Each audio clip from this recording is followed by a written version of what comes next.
코로나19 사태 속에 교육 과정이 장기간 정상적으로 운영되지 못하면서 학습 결손 등 우려가 이만저만이 아니었는데요. 하지만 오늘부터 학생들 백신 접종이 시작되면서 교육 현장의 정상화도 이제 머지않았다는 기대감이 커지고 있습니다. 윤해 부총리 겸 교육부 장관 모시고 정부의 대응 방안 직접 들어보겠습니다. 어서 오십시오. 네, 안녕하세요. 네, 우리 학생들 2학기 등교를 시작한 지 약 한 달째가 됐습니다. 네. 등교 인원이 좀 늘어난 것으로 보이는데 어느 정도로 늘어난 겁니까? 저희가 작년에 코로나가 이제 시작되면서 개학을 늦추고 4월에 이제 온라인 개학을 했고 5월에 등교 개학을 시작을 했는데요. 작년 평균 등교율이 한 50% 정도였습니다. 그런데 네. 올해 1학기 때 한 73%까지 확대가 됐고 2학기 때 단계적으로 등교를 확대하는 방안을 실행하면서 지금은 현재 한 80% 내외로 등교가 이루어지고 있습니다. 네. 정부가 11월 중으로 이 단계적 일상 회복 방안, 그러니까 위드 코로나 시행을 검토 중인 것으로 알려졌습니다. 그렇다면 학교에도 변화가 있습니까? 예, 이제 교육 분야는 이미 어떻게 보면 단계적 일상 회복이 등교 확대를 통해서 시작이 됐다고 봐도 될 것 같은데요. 네. 지금 비수도권은 거의 90%에서 95%가량은 등교 수업이 이루어지고 있습니다. 그런데 서울, 경기, 인천의 수도권이 아직 한 70% 내외로 등교율이 비수도권에 비해서 낮기 때문에 이제 수도권의 등교 확대를 할 수 있는 그런 방안들을 지금 논의를 하고 있고요. 그리고 이제 등교 수업 이외에 체험 활동이라든지 모둠 토론 활동이라든지 이런 것들은 그동안에 잘 못해왔기 때문에 일상적인 교육 활동도 단계적으로 회복할 수 있는 방안들도 마련 중에 있습니다. 네. 이렇게 일상 회복의 한 방안으로 또 학생들에 대한 접종도 시작이 됐습니다. 네, 네. 오늘부터 고등학교 1, 2학년 학생들 백신 접종이 시작이 됐고 초등학교 6학년부터 중학교 3학년까지 사전 예약이 진행이 되고 있는데 현재까지 예약 현황도 궁금하고 앞으로의 계획도 궁금합니다. 오늘부터 이제 16, 17세 청소년들 접종이 시작이 됐는데요. 오늘 0시 기준으로 55.5% 예약을 했다고 질병청에서 이제 확인이 됐고요. 네. 오늘부터 또 이제 12세에서 15세까지 예약이 시작이 됩니다. 이제 4주간에 걸쳐서 이 소아 청소년들의 예약과 접종이 되게 돼 있는데요. 저희가 이제 이 접종이 어떻게 잘 진행이 되는지 그리고 혹시라도 우려하고 있는 이상 반응이나 이런 문제들은 없는지를 계속 모니터링해서 조치를 취할 예정이고요.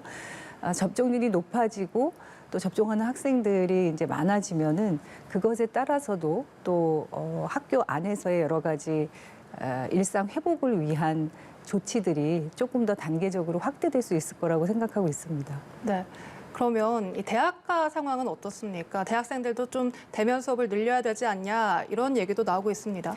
저희가 대학에 대해서도 꼭 필요한 실기, 실습 이런 꼭 대면 수업이 필요한 수업들은 대면으로 할 것을 좀 권장을 했었는데요. 저희가 이제 10월 달에 확인을 해보니까 전체 강좌 중에서 대면 수업으로 이루어지는 게 이제 25% 정도 됐는데 네. 실기나 실습, 실험 이런 수업들은 한 45%가 대면 수업으로 운영 중에 있었습니다. 네. 그리고 이제 20대들의 백신 접종률도 높아지고 있기 때문에 각 대학에서도 대면 수업과 대면 활동을 점차 확대하는 방향으로 그렇게 준비를 하고 있습니다. 네.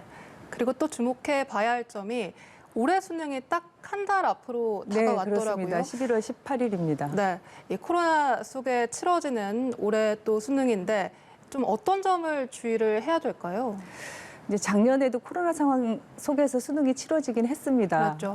올해 한 50여만 명 수험생들이 수능을 치르게 되는데요. 작년과 다르게 고3 학생들을 포함해서 전체 수험생들이 백신 접종을 이제 2차까지 다 마무리를 했고요. 또 감독관들도 다 백신 접종을 했기 때문에 작년보다는 좀 더 이제 안정적인 조건은 갖춰지지 않았나 생각은 드는데 그럼에도 저희가 기본적인 마스크 착용이나 방역 수칙이나 이런 것들은 작년과 동일하게 이제 적용을 하고 있고요. 이제 가림막만 점심 시간에만 종이 가림막으로 가림막을 배치를 해서 아. 식사할 때만 네. 마스크를 벗으니까 이제 그때가 가장 전파 위험이 있어서 그런 이제 변경 사항이 있는데요. 저희가 이 수능은 확진이 됐든 격리가 됐든 모든 수험생들이 응시할 수 있도록 준비를 하고 있기 때문에 그러니까 확진이 된 경우에는 병원이나 생활치료센터에 시험장을 마련을 하고요. 네. 격리가 되는 경우에는 별도 시험장을 마련을 해서 모든 수험생들이 안전하게 수능을 볼 수 있도록 그렇게 준비를 하고 있습니다. 그래서 수능 2주 전부터는 네. 저희가 질병청하고 교육청하고 계속 확인을 해서 수능 2주 전에 확진이 됐거나 격리가 되는 수험생에 대해서는 이제 병원이나 생활치료센터에서 시험을 볼 수 있는 곳으로 안내를 해서 그렇게 준비를 할 수 있도록 그렇게 조치를 취할 예정입니다. 네. 그러니까 수험생 부모들 입장에서는 이 백신을 맞았어도 돌파 감염 등에 걸려서 이 확진이 되거나 할 때 어떻게 시험을 볼 수 있느냐인데 시험은 어떻게든 볼 수 있다. 네, 이 다 볼 수 있도록 준비를 하고 있고 네. 또 그런 사항들을 교육청을 통해서 학교로 다 안내를 하고 있습니다. 알겠습니다. 그리고 여수 직업계고 현장 실습에서 이 안타까운 사고가 있었습니다. 이 현장 실습에서 위험한 업무를 시키면서 이런 사고가 발생을 했는데요. 사실 업무 협약서가 있었지만 현장에서는 제대로 작동을 하지 않았습니다. 앞으로 어떤 식으로 좀 보완을 해나가실 계획입니까? 정말 절대로 일어나서는 안 될 그런 사고가 생긴 것에 대해서 정말 너무 안타깝고 가슴 아프고 정말 무겁습니다. 제가 이제 여수에 가서 부모님들 뵙고 왔는데요. 네.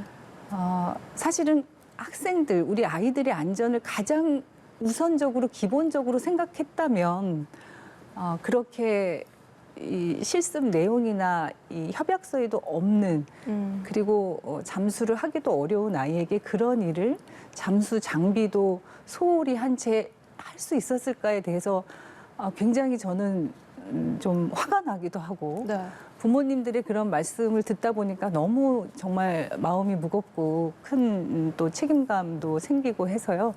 지금 이제 해경에서는 별도로 법적인 조치들을 위한 수사는 진행을 하고 있는데 저희가 교육부와 교육청 또 고용노동부가 공동조사단을 구성을 해서 면밀하게 현장 조사를 하고 말씀하신 것처럼 매뉴얼이나 이런 규정들은 다 이렇게 되어 있는데 그것이 실제로 현장에서 이 실행이 되고 적용이 되고 안착이 돼야 되는데 이 부분에서 제대로 되지 않는 문제와 관련해서는 저희가 조목조목 그런 대안들, 조치들에 대한 어떤 제도 개선 방안들을 만들어서 정말 두 번 다시는 이런 안타까운 일이 생기지 않도록 그렇게 최선을 다할 예정입니다. 네, 알겠습니다. 현장에서 실효성 있는 대책이 나오길 꼭 기대를 하겠습니다.